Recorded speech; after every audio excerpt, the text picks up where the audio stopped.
Sehingga keberagaman pangan ini menjadi kunci.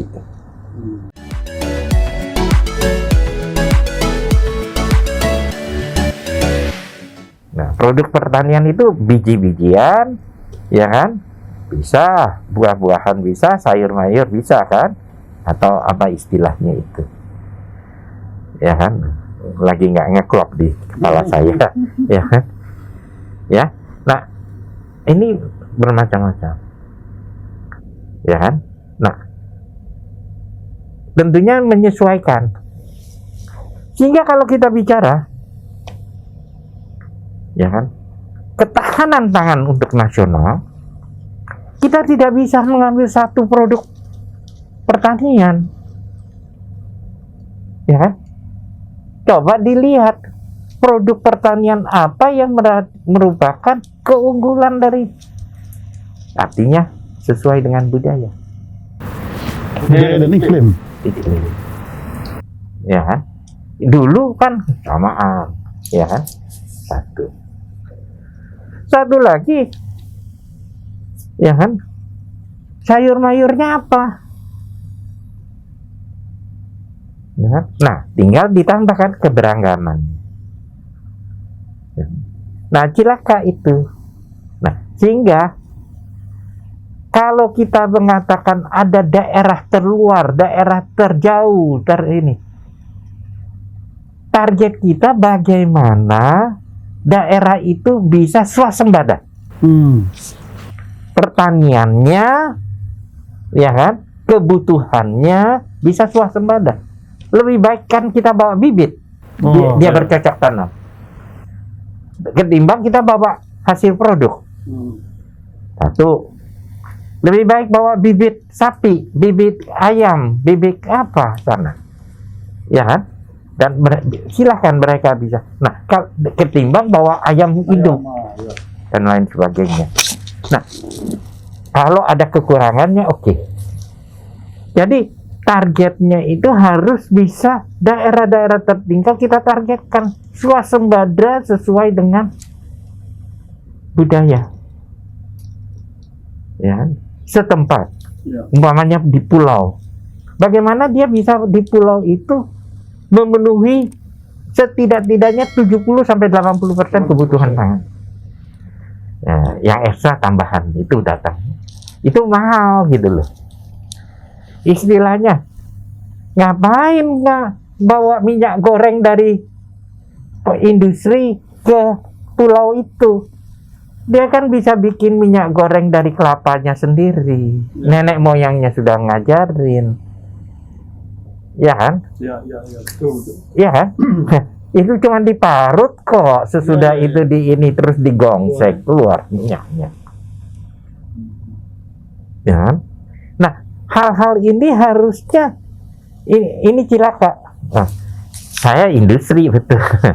Dengan senang hati saya bawakan minyak goreng saya ke pulau itu asal dia bisa membeli. Oh iya, betul. Ya, tapi bukannya artinya saya harus mensubsidi kan, tidak. Iya, betul. Tapi kalau kita bisa memberikan, karena nenek moyangnya mungkin dulu hidupnya emangnya gimana? Iya, betul. Ya kan? Waktu belum ada industri dan lain sebagainya, mereka mungkin kekurangan vitamin apa dan lain, deficiency kita bicara, itu nutrisi. Ya. Tapi bukan berarti bahwa nutrisi itu tidak ada di sana, tapi tidak mengenal atas produknya. Mungkin itulah kebijakan yang harusnya dilihat di dalam tempat-tempat daerah tertinggal. Saya contoh umpamanya ada di satu pulau, ya kan, di Maluku Utara, tidak mengerti cara bercocok tanam sayur-mayur.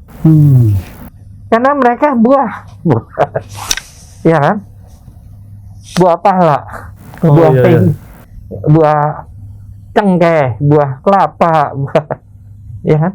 Tapi untuk tangannya itu enggak, sehingga kalau ada sesuatu yang baru datang, ini harus impor nih. Ayam aja harus impor, kan lucu, ya kan? Bagaimana dia bisa beternak ayam? Bagaimana dia bisa? Karena dia tidak diperkenalkan, ya kan? Nah, kalaupun sayur mayur, ya kan, tata cara bercocok tanam langsung saja yang teknik, jangan yang tradisional cangkul gitu loh. Betul. Kita langsung aja mengintroduce sesuatu yang lebih modern ya. lebih modern gitu loh. Ya. Yang sesuai, dan itu mudah sekali dan murah prosesnya. Tapi kan jangan di ini. Nah, ini kan interest supaya bisa kirim pupuk. Nah, ini kalau udah ngomong interest nih. Nah, jadi di dalam posisi itulah yang saya katakan, ya kan? Mari kita melihat secara budaya. Setiap barang yang didatangkan ke daerah itu mahal untuk mereka. Betul. Ya kan? Menjadi subsidi pemerintah lagi. Karena itu kewajiban. Ya. Tapi bagaimana kita membuatkan mereka bisa swasembada sendiri dengan musimnya. Ya. Nah, saya kira itu salah satu.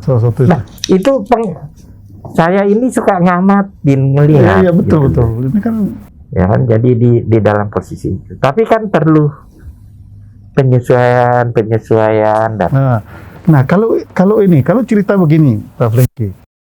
Pada saat petani ini panen, itu justru harganya sangat jatuh. Mungkin karena sistem penyimpanannya kurang bagus atau over produksi atau apa. Ya. Nah, itu sebetulnya gimana nih mengatasi itu supaya ya kan, ada dua hal. Setiap produk pertanian itu ada umur. Betul. Istilahnya umur simpan. Kalau enggak dia menjadi busuk. Ya kan? Atau macam-macam, fungus dan lain sebagainya. Nah, supaya dia menjadi tidak busuk dan fungi itu ada satu konsep yang diistilahkan treatment pasca panen. Nah, treatment pasca panen ini tidak berkembang. Ya kan? Nah, akibatnya kan ujung-ujungnya, dan bagaimana petani itu menjadi bankable gitu loh. Itu juga menjadi masalah. Di masa yang lampau, nah ini kembali konsep koperasi, berkoperasi. Kalau tidak berkoperasi yang hari ini, ya kan, usaha unit desa. Kenapa? Nggak tahu, nggak jelas. Koperasi itu legalnya bagaimana, ya kan? Kalau usaha unit desa itu mungkin PT. Legalitasnya jelas, PT. Tapi pemegang sahamnya siapa? Ya kan? Maksudnya kan pemegang sahamnya itu semua petani. Bagaimana sahamnya? Ya, nah, itu belum diatur. Begitu kita atur kepada koperasi, sebetulnya amanatnya itu adalah koperasi. Ya kan? Nah, koperasi itu kan bergabung kan, ada iuran, anggota dan lain sama-sama. Bersama-sama gitu loh. Ya. Nah, bagaimana masalah koperasi di Indonesia hari ini, governance-nya nggak jelas. Oke. Ya kan?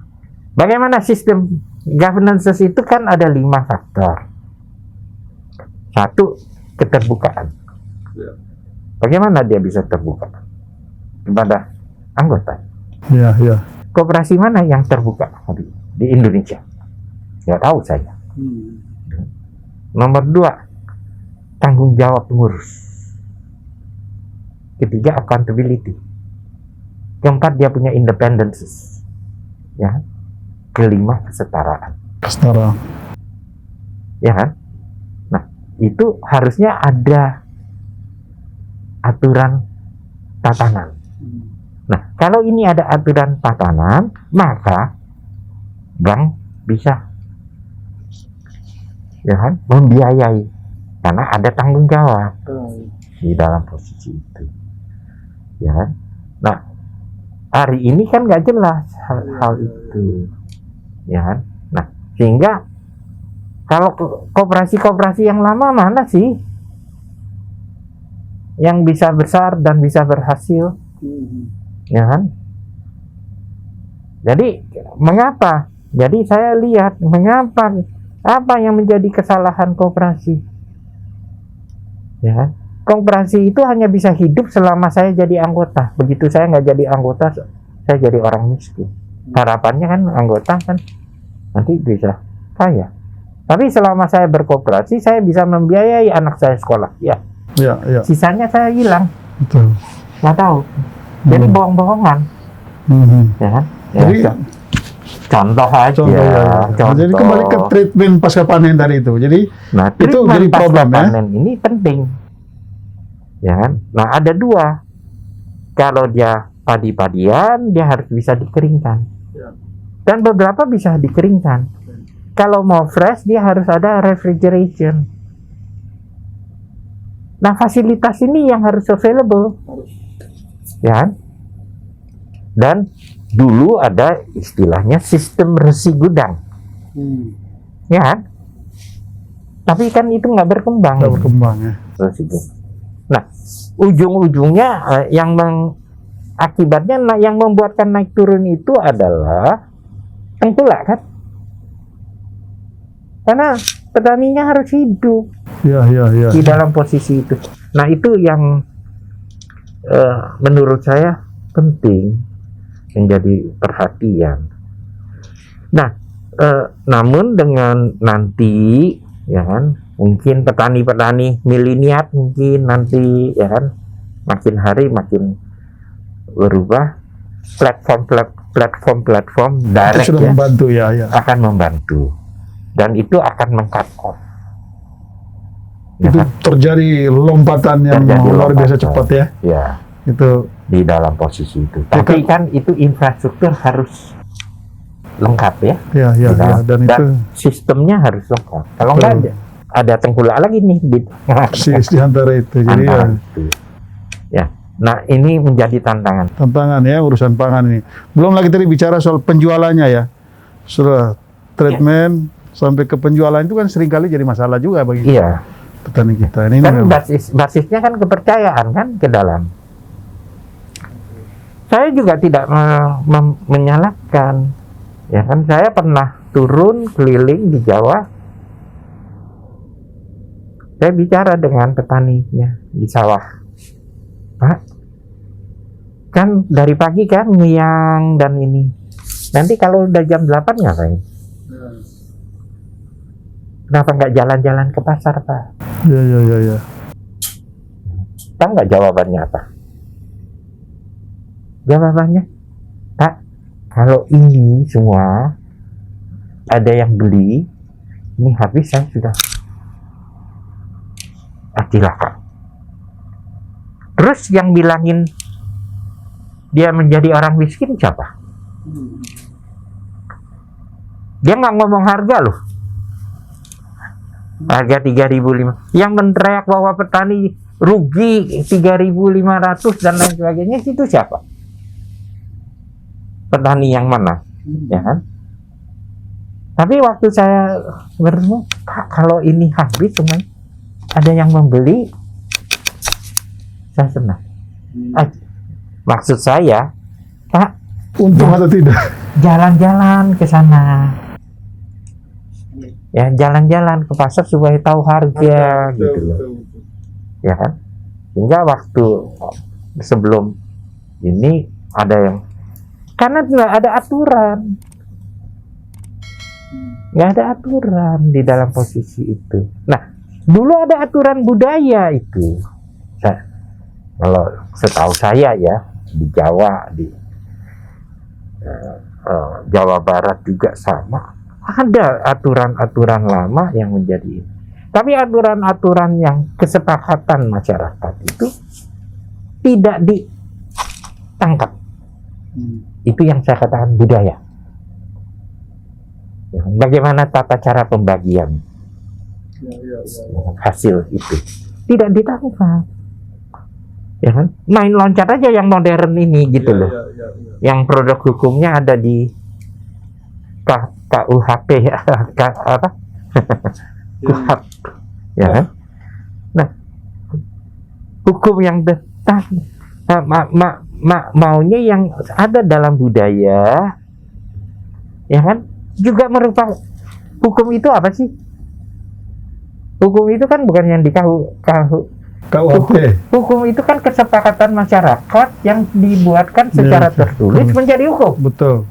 Kalau kita sepakat itu aturan, hukum, gitu betul. aturan. Ya kan? Ya, hukum setempat, tapi bukan nasional. Betul. Ya kan? Nah, karena itu sehingga saya terus mengatakan, budaya kita ini hilang makin hari. Budaya kita ini bukannya diangkat, bukannya dihargai, tapi kok dihilangkan gitu. Nah, itu ini menjadi hal yang penting. Tantangan ya. Menjadi tantangan. Apalagi makin generasi yang muda. Iya, kalau dia nggak ngerti budaya ya dia langsung terjun bebas aja. Terjun bebas kan. Namun sebetulnya bagian dari budaya itu kan ada etika, ada dalam perilaku bermasyarakat, tata krama dan lain sebagainya, itu ada, nggak apa-apa, ya kan? Nah, hari ini ya anak muda kita, waduh kurang ajar itu ya. Nah, jadi kita jangan karena kalau kebetulan baby boomer gitu loh, wah tuh ya kurang ajar itu, ya kan? Ntar dulu, jangan salahkan dia, ya kan? Di dalam posisi itu, ya kan?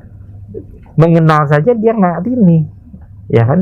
Mungkin di sekolah aja kagak kenal gitu loh, apalagi dia kenalnya dari ini gadget. Dari gadget, ya kan? Nah, sedangkan di gadget budaya kita nggak ada, gitu. Ya, atau mengenal budaya kita aja ada, oke deh, kuno ngapain, gitu. Nah, tapi lupa bahwa kita bisa eksis segitu lama dari mana? Budaya yang kuat, ya. Budaya yang kuat. Oke, ya. Bapak lagi kita udah ngobrol tadi panjang lebar. Nah, ini sekarang ini kita masuk, yang pertama kita masuk ke era digital ya. Lalu kemudian sudah 1,5 tahun lebih nih kita menghadapi pandemi yang luar biasa. Nah, ini Pak Franky memimpin satu perusahaan yang cukup besar. Kira-kira bagaimana Pak Franky melihat tantangan besar di dua hal itu? Yang pertama soal pandemi, yang kedua yang tadi perubahan di masuk era digital ini. Pandemi sendiri mengajar kita harus waspada. Harus waspada. Ya, mengajar kita disiplin. Saya kira itu. Ya kan? Kalau tidak disiplin dan tidak waspada, ada akibatnya. Itu hukum alam. Ya, tentu kita tidak menginginkan. Ya, di dalam posisi itu nomor satu. Dengan pandemi ini dan perubahan secara digital hari ini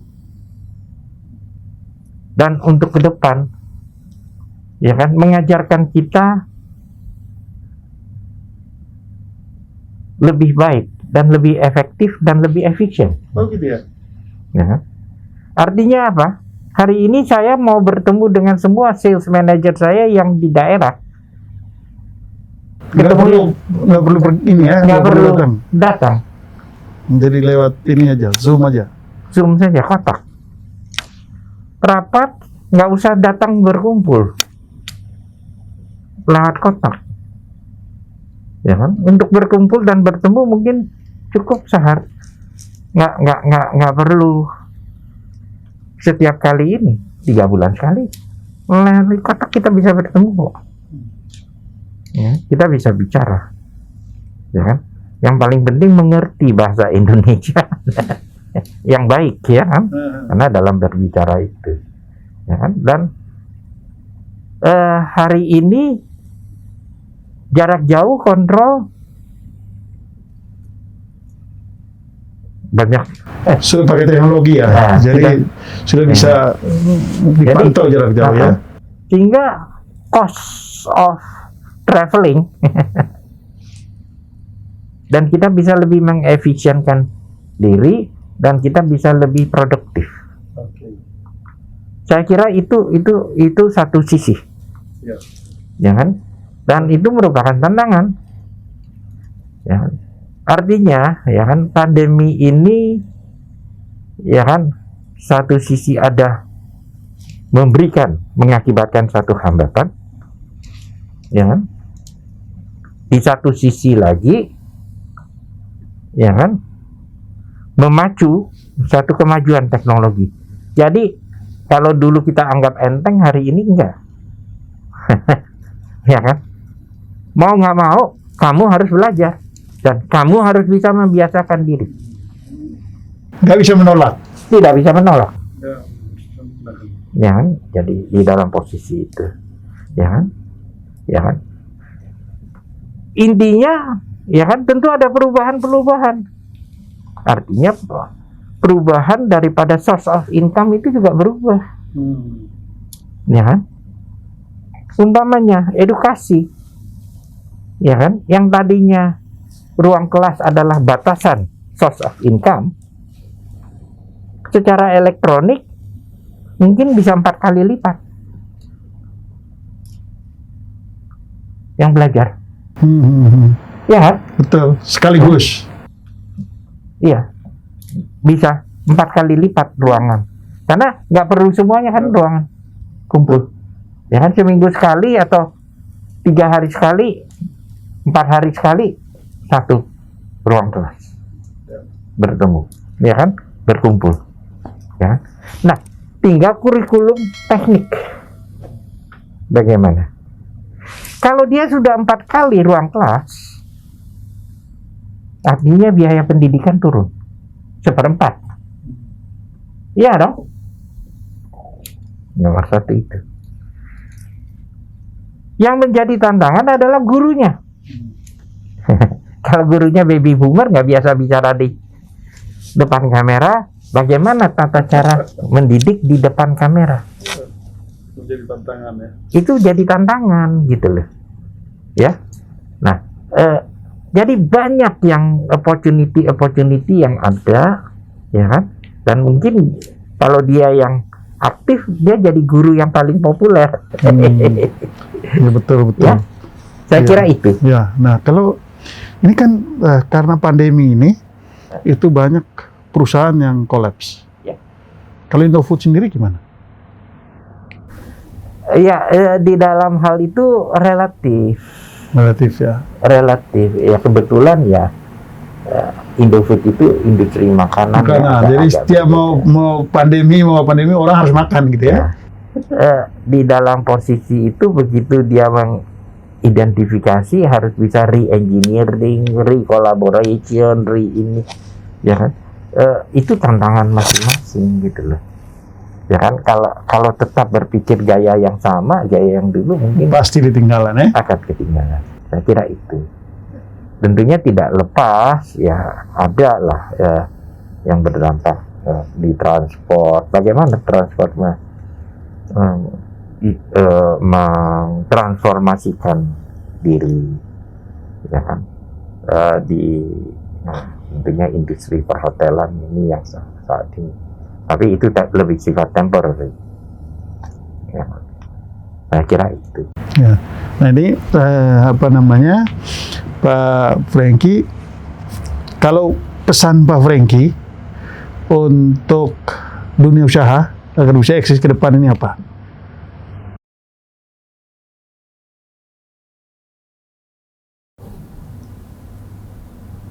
Pesan saya bagi semua pada semua yang saya pesan, bukan dunia usaha, sebetulnya yang menjalankan usaha itu atau manajemen itu harus bisa berubah, harus siap berubah dan harus berubah. Oh, tapi berubahnya bagaimana, Pak? Berubah menyesuaikan kepada tuntutan-tuntutan ke depan, ya kan? Dan harus bisa membaca dan melihat, ya kan, pola tuntutan itu satu sisi, ya kan. Nah, dalam proses perubahan itu, ya kan, sebagai pemimpin itu membutuhkan menjadi guider, ya kan. Nah, arahnya bagaimana dan apa yang harus dilakukan. Jadi sudah nggak bisa itu main perintah aja. bisa kesandung-sandung itu anak buah, ya kan. Saya kira itu, ya kan. Dan tentunya di anak buah itu ada anak buah yang muda, ada anak buah yang tua. Mereka berbeda dan harus bisa membaca hal itu. Saya kira itu. Kalau pesan buat anak-anak milenial, Pak Franky? Pesan kepada anak-anak milenial, ya saya kira satu hal yang sangat penting, ya kan, Anda pasti melekat kepada kemajuan teknologi, itu nomor satu, ya kan. Anda pasti dengan mudah mendapatkan pengetahuan. Pilih yang terbaik, ya kan. Pengetahuan itu adalah logik. Yang ketiga, budaya. Jangan lupa Anda lahir di mana, datang dari mana, dan Anda berada di masyarakat mana, ya kan. Perhatikan itu. Nah, kalau begitu kita bicara budaya, ada etika, tata krama yang perlu diperhatikan. Ada hal-hal yang perlu kita hargai, dan itu adalah jati diri bangsa kita, budaya. Saya kira itu. Oke, ini luar biasa. Kita sudah ngobrol panjang lebar dengan Pak Franky. Terima kasih banyak Pak Franky sudah mau berbagi pengalaman dengan kita semua. Mudah-mudahan pengalaman Pak Franky, apa yang di-sharingkan hari ini, itu bisa menjadi inspirasi bagi kita semua. Sekali lagi, terima kasih Ya. Pak Franky. Terima kasih Ya. Pak Sebastian. Luar biasa.